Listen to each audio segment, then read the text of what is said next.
It's time for this week's episode of Brandon Sports Talk, featuring in-depth interviews from those who are trending in the world of athletics. And now, here's the host of Brandon Sports Talk, Brandon Pate.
Welcome back to Brandon Sports Talk. In today's episode, I have the privilege to interview the Boston University's head women's ice hockey coach, Coach Tara Watchhorn. How are you doing today? I'm good. How are you? I'm doing wonderful. Can you talk about how you knew that you wanted to get started in coaching in college women's ice hockey? Well, I've known that I've always wanted to coach. I've always kind of been drawn to it. I've been so fortunate over the course of my career as a player to just be so influenced positively by different environments and teams that I've been a part of. And, I just want to give that back. I just want to create environments for other young women to be inspired and go on and feel like they grew as people. And so to me, college specifically, it's just such a unique, environment for women's hockey right now. It's one of the biggest places to play, right? It's that first real time as a young athlete where you get that structure and support and feel of getting to play on a big stage. And college is such a cool, dynamic environment. And it's one of the better places to coach, I think. What was that like being a Boston Terrier and getting to play for Boston as a player? Some of my best 4 years of my life playing for BU. I fell in love with the school when it was pretty early into the history of the program. And, I was just drawn to the school and the city. I mean, obviously amazing academics and a great hockey history and tradition. Hockey's the sport at BU. And it's just really cool that I got to be a part of that history and building success there. And amazing 4 years where I truly felt like I was challenged and I grew a lot. What was that like getting to represent Boston U and getting to put on that Terrier red jersey? Yeah, great feeling, no doubt. It's one of the few jerseys out there that you get to wear Boston across your chest, and it's just such an amazing school, and to get to represent a school like BU was definitely a privilege and an honor. Of course, while playing, what was that like getting to represent the city of Boston? Yeah, I think that's what is such a unique feel about BU is that you're in an amazing sports city. And, I think of getting to play for the Bean Pod and bragging rights of the city. It's pretty special. And, the campus is just so unique in how it's integrated into the city, but still has its own feel. And, you really get to have an experience that is heavily involved in the city itself. While playing at BU, what were some of your biggest playing accomplishments? Well, I'd say definitely winning the first Hockey's championship for BU in 2010 and getting to be a part of that OT win, and then going on to be the first team that went to the Frozen Four and national championship. And, unfortunately, we didn't bring back the hardware we wanted, but still, getting to be a part of putting BU on the map nationally was really cool. As a player, what was that experience like getting to go to the Frozen Four? It was really cool. Like I think when you're a player and you're in it, and we knew we had a good team, and obviously with the likes of Marie Philippe and Jen Wakefield and Catherine Ward joining us that year, and I think you're just so focused on the ultimate goal. I think reflecting back on it now, I almost appreciate it more. Like just how hard it is to get there, and getting to represent your team on the national stage like that is so special and doesn't happen very often. So I think I appreciate a lot more now looking back on it. Coming out of Boston University, what was it like getting to play professionally and still play for the city of Boston for the Boston Blades in the CWH head? Yeah, that coming back to Boston was awesome. It was after the Olympics, and my husband had proposed, and he's from Boston, and so I got to come back and play professionally here, and it kind of brought it all full circle, which has been a theme lately in my life. But it was really cool. We won the Clarkson Cup my first year there, and I met some lifelong friends and people that I still stay in touch with to this day. What was that experience like getting to represent Canada and getting to go to the Olympics?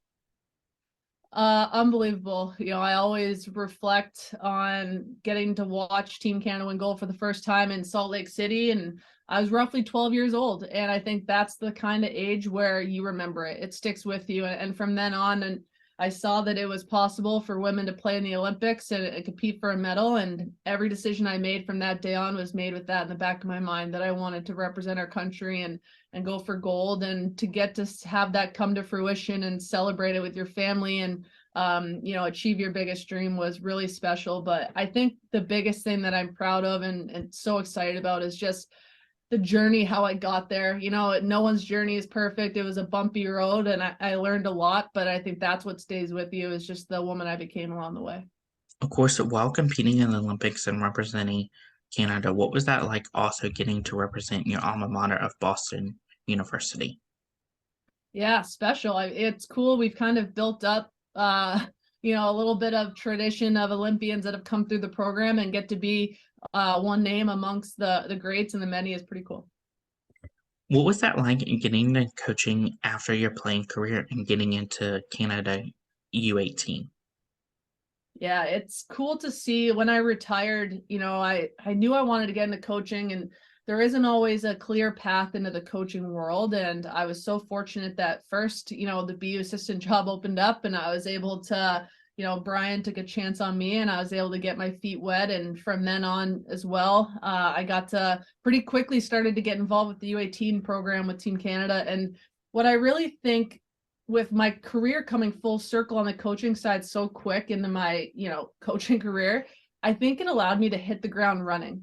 I was obviously familiar with the Hockey Canada culture and traditions and norms and expectations. And I think as a young coach, it allowed me to grow that much quicker. And, similar with BU, I didn't have to learn the landscape and learn the campus. I got to really learn on the fly. And I think both of those kind of had a similar feel.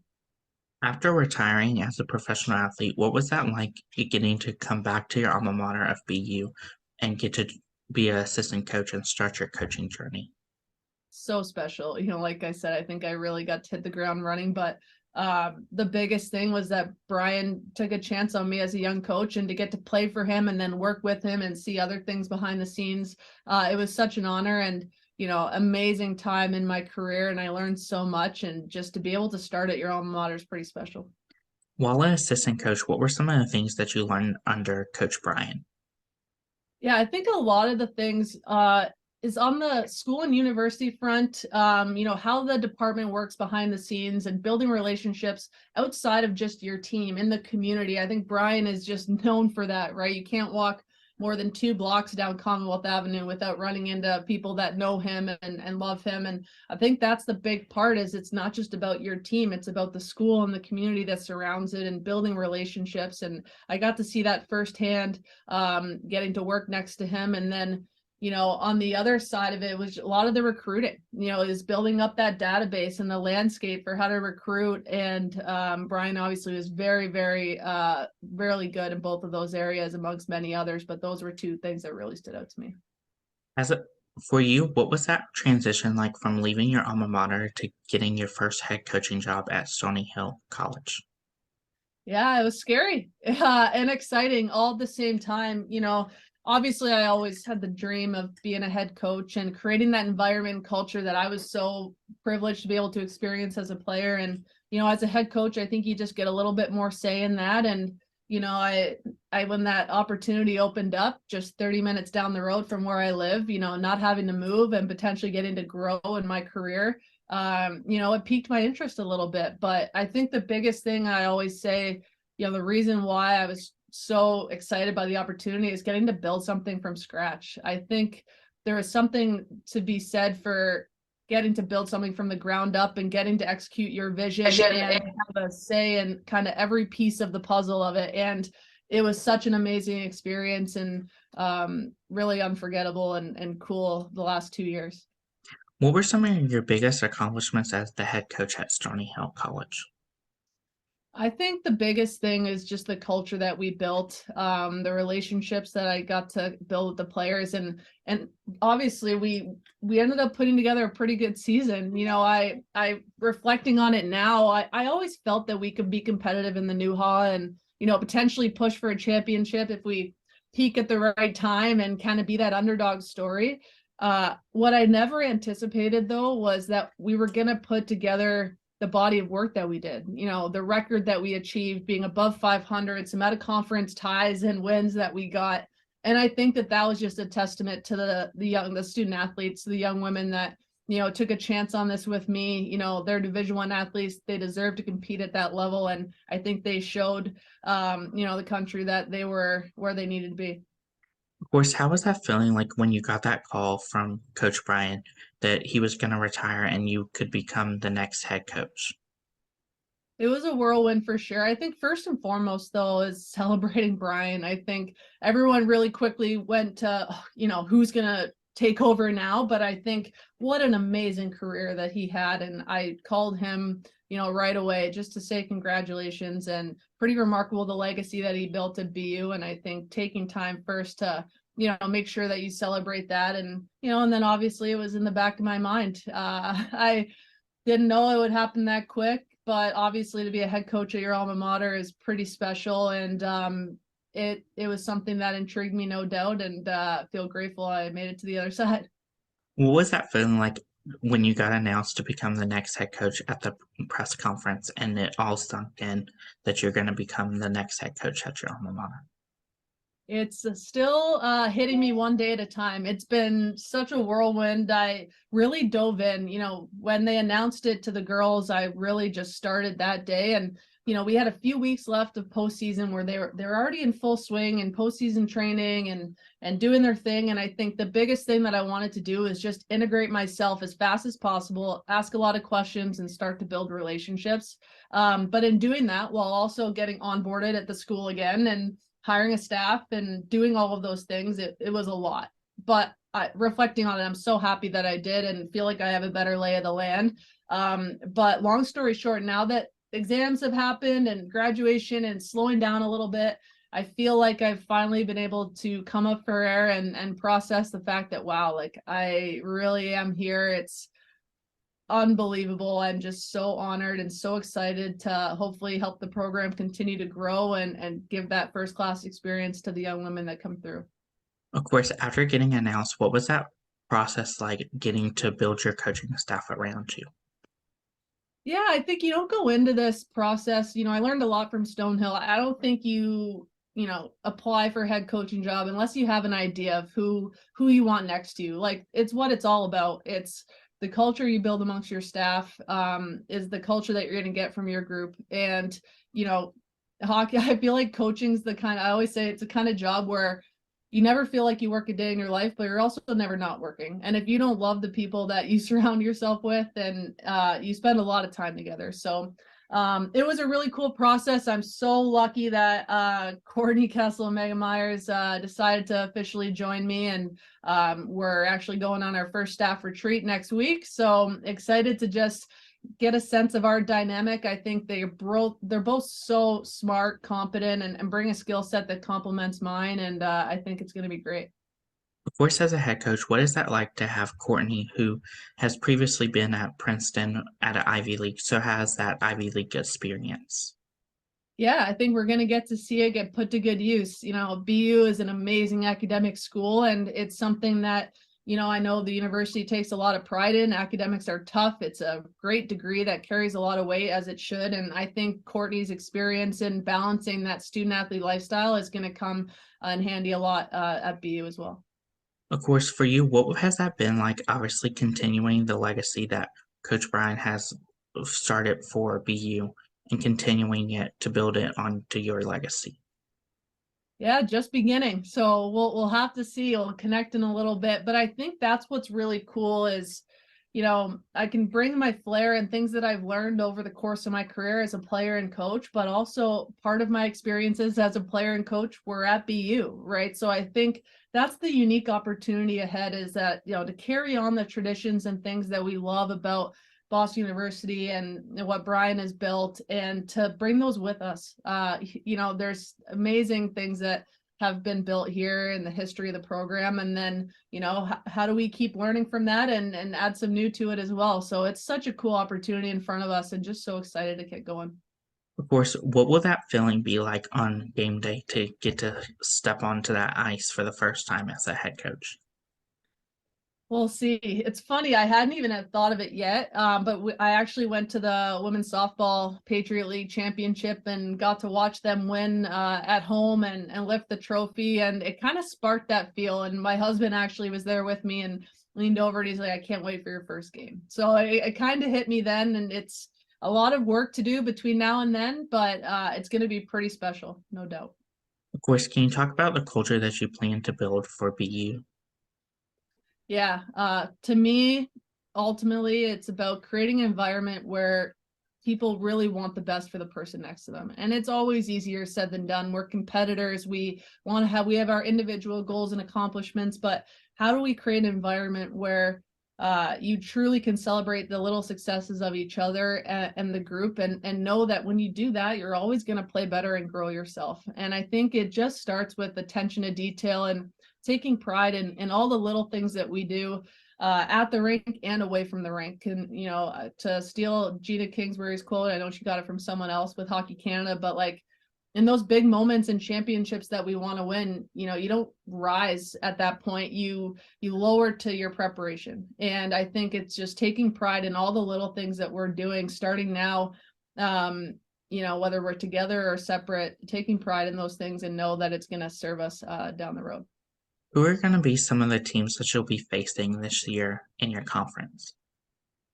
Yeah, so I think our schedule is going to get released here soon, so I don't want to bury the lead, but Hockey East is a great league. Obviously, with the likes of Northeastern, BC, Vermont's had a great team here over the last few years. UConn, we have an amazing league, and I'm excited to be back. Of course, what is that going to be like going to coach against some of those teams that you played against as a player? Yeah, it's really cool because to think about it, there are a lot of coaches that are still there from when I was a player. And, I think the cool part about Hockey East is that, we're all so close, our schools, which makes it for a fun year. Obviously not too much travel, but, they're great teams. And to have that familiarity of the rinks, like certain coaches and things like that, is just, it will be really cool to get to see it from a different perspective now. What is that home game atmosphere like when teams like UMaine come to home?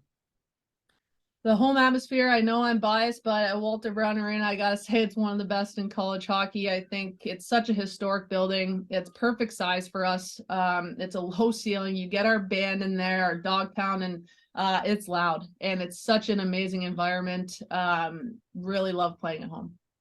What is that like getting to play some of those teams like UMaine at home versus going to like Vermont to play them away? Yeah, it's just completely different. It's funny, I reference the little travel that we have in Hockey East. Our girls always get so excited for our Vermont weekend to get on the road, do a little bit of bonding. It's fun to have something different. Of course, can you talk about what that recruitment process looked like for those prospective student athletes looking to play collegiate women's ice hockey? Yeah, so the way that it is now is after your sophomore year of high school, June 15th, you can start to, communicate with college coaches and kind of start your process. And I think it got a little bit crazy there for a while. So a lot of younger players were verbally committing.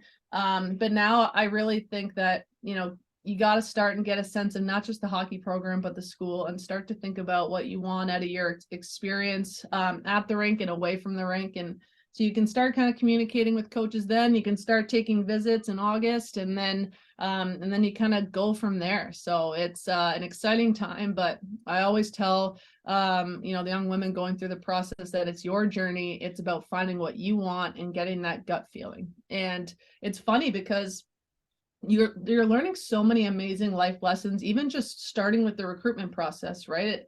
It mimics when eventually you're going to apply for a job and trying to find that right fit and all those things in your life. So it's not just about, being recruited, it's about you interviewing the coaches and the school, and is it the right fit for you, and do you get that gut feeling? And it's a fun process, it's stressful, but ultimately it's about finding that right fit. What are some of the traditions that have been implemented from when you were a player to now as a coach? Traditions at BU. Mhm. Yeah, we still have I think what makes BU unique is the pause on our helmet, which is always a fun one. I think that's never going to change. A lot of little things like that, a lot of nuances. Obviously, the certain songs that the band plays and things like that, all that stuff is going to carry over, and I think makes it really special. As a head coach, what are some of the things that you look at in those prospective student athletes when out on the road recruiting them? Specifically on the ice, I think there's a certain foundation of skill set that you need to play at the next level. But beyond that, I look for players that have an impact on the game. What does the play continue with you or end with you is what I always say. And, there's a functional skill set that goes into that. But the reality is when you transition from minor hockey to college to international, and any level, professional, any level above it, you can't play the game alone anymore. So your success is so impacted by your ability to play with others and pass reception and, protecting the puck with your head up and all those little things. Those skill sets get really exposed at the next level if you can't play with others. And that's what allows you to have success. So I really try to look for a lot of those little things that can lead to really talented players' games translating quicker. Sometimes every freshman's skill set translates differently, and is trying to find those skill sets that's going to allow them and give them a little bit more success. But then also just really trying to get a sense of what they want out of their college experience. And for me, trying to get that alignment, we want happy young women walking around campus, and to try to get a sense if they're looking for the same things we are. What does that official visit look like at Boston University? Ooh, a lot of different things. I think it all depends on what the student athlete's interested in, right? Academically, that's going to kind of cater your visit a little bit. Obviously a little bit of the city involved, which is always exciting with it being right there and Fenway being right there. So I think just trying to give, the prospective student athlete a sense of the school itself and the city and how those two experiences can tie together. And just the athletics community and how they're going to feel supported and be able to be challenged and thrive in the environment. As a head coach and alma mater, what is that like getting to see those freshmen put on that Boston University jersey that you put on as a player? It's really cool. It is. It's just cool to see how the program has grown, to see how, women's ice hockey's grown at BU and how the team has grown in the community and had an impact in the game. And it's been on the national stage, and hopefully we get back there. But to see young women that also fell in love with BU the same way I did and get to see them put the jersey on for the first time is really special. What is that like to get to see those seniors putting that jersey on for the last time and then go on to play professional ice hockey? Yeah, I think that's the fun part is, you want to create an environment where you feel like they grew and they got to grow as people and young women, and to go watch them have success in the world, whether it's professionally or in their careers otherwise, is always really special. But I think, that senior game and that last celebration is really cool, and to see them get to share it with their families, I think that's the biggest thing. As a coach, what is it like to get to see those players after their collegiate career get into college coaching like you have?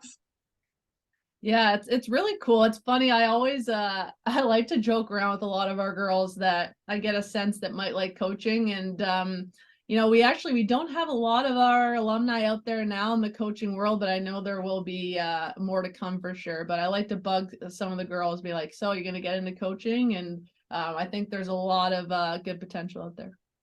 Of course, as you start this journey as a head coach for your alma mater, what are some of your future plans? Yeah, I think the biggest thing was get a staff on board and build relationships. And I've been trying to slowly get there. I think really get a sense of the leadership group and where they're at and how we can build a trust and relationship between them and our staff, and then rippling throughout the team as well. We've already started our strategic planning process for what we want preseason to look like, what we want, the first half of the season to look like, and really I like to put together a yearly training plan in that you have your big picture plan, and then it allows you to adapt once you get into the season and things change. So we're kind of starting that initial planning process and going from there. Of course, what are some of your future plans when it comes to building that championship culture that was there when you were a player and when you were a coach? Yeah, it's working with the girls to really identify who we want to be individually and as a group. What do we want our standards to be? What do we want our identity to be on and off the ice? And how does that overlap? And I think when you can when you can have those identities, your on ice identity and your off ice identity overlap with your values and your standards, now you just reinforce those same things over and over again, whether you're on the ice or off the ice. So I think I can have this vision for the program all day, but the reality is, like, the girls are already there and I'm coming into their team and we're going to work together to make sure that it's what we both want it to be. What advice would you give those freshmen entering first year of collegiate ice hockey? Ooh, that's a good one. I mean, there's a lot of life hacks with regards to just getting the feel of school and hockey and it being a long season. But I think the biggest thing is just be patient. Be patient with yourself, and it's not going to be perfect. And to take a little bit of comfort in that, it's that it's not about having the perfect experience or being perfect. It's about how you respond to every little piece of adversity that you face. The first time you get a C on a test, or the first time it's not that it's not going to happen, but take pride in how you respond to it, and take pride in how you represent yourself and the relationships that you build. What advice would you give those collegiate ice hockey players looking to go play professional women's ice hockey? Yeah, I think it's, it can be a stressful time. And I know the landscape of professional women's hockey isn't necessarily steady with both leagues going on. But I think just ask a lot of questions, ask for guidance, and similar, funny enough, similar to your recruiting process, it's about finding the right fit for you. And I think truly evaluating what you want out of your professional experience, what's a good fit, good location for you and your future. And, ask a lot of questions and know what you want and know what you bring. What advice would you give those collegiate women ice hockey players that are looking to go play nationally and one day become an Olympian for Team USA or Canada? Yeah, it's a tough place to get to, only a small percentage, but believe in yourself. It's what I think is really cool now and hopeful for the growth of professional women's hockey is that, I think when our leagues weren't quite there, women didn't play as long. But the reality is, and I think there's a lot of pressure in women's hockey to have success at a young age. I know a lot of girls think they have to make the U18 team, they have to make the development team, and then make the Olympic team. But you peak late in your life in terms of physically as a woman. Like, some of my best years were 25, 26 as a player. And so I think if you really want it, everyone's journey is different. You don't have to have all success at a young age. I like to think our landscape's changing, and if you really want it, go for it. What advice would you give those collegiate athletes looking to get into college coaching after their collegiate career? That's a tough one. It's not a straight path. It's not, there's not necessarily a clear-cut way of doing it, but I think just look for growth opportunities, make connections and ask a lot of questions for the coaches that you do know, but also know that, like, your playing career does serve you a lot in your coaching career, and to be mindful and present the lessons that you're learning as a player and the good coaches that you've had and how you learn from them. And every connection you make is an important one, whether it was a teammate that you had or a coach that you had. And it's just, know what you want to build, have a vision for it, and eventually will work out.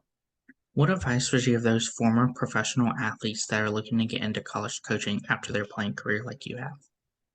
Yeah, I think same thing. It's just the longer you play, the more relationships you have, the more lessons you learn, and you can carry all of that with you. And it's a fun time for women's hockey right now and the growth of the game.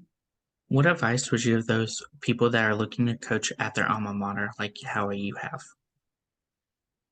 Ooh, that's a tough one. I think it's just constantly focusing on your growth, right? Like timing's everything, but focus on what you want out of coaching, the vision that you have, and how you can continuously grow.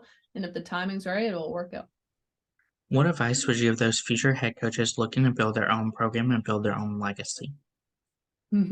Well, I'm still living it, still learning along the way, but no, it's just staying true to your vision. I'd like to think, you know, from the small experiences I've had thus far, and you know, I think if you know your why as a coach, I think if you know the vision that you have and you take pride in the little things, it'll all work out in the long run. That's great advice. Where can my listeners find you at on social media along with the Boston University women's ice hockey program at? Yeah, Terrier women's hockey, you know, on Twitter and Instagram and all that kind of stuff. And for me, Watchy27, should be able to find me out there. Thank you again, Coach Tara Watchhorn, for your interview and best luck in your future as the Boston University's head women's ice hockey coach. Thank you so much.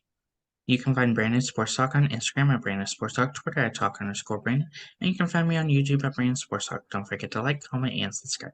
Thank you again, Coach Tara Watchhorn, for your interview and best luck in your future. Thank you. You've been watching Brandon Sports Talk. Please feel free to like, share, and subscribe to Brandon Sports Talk on social media and on YouTube.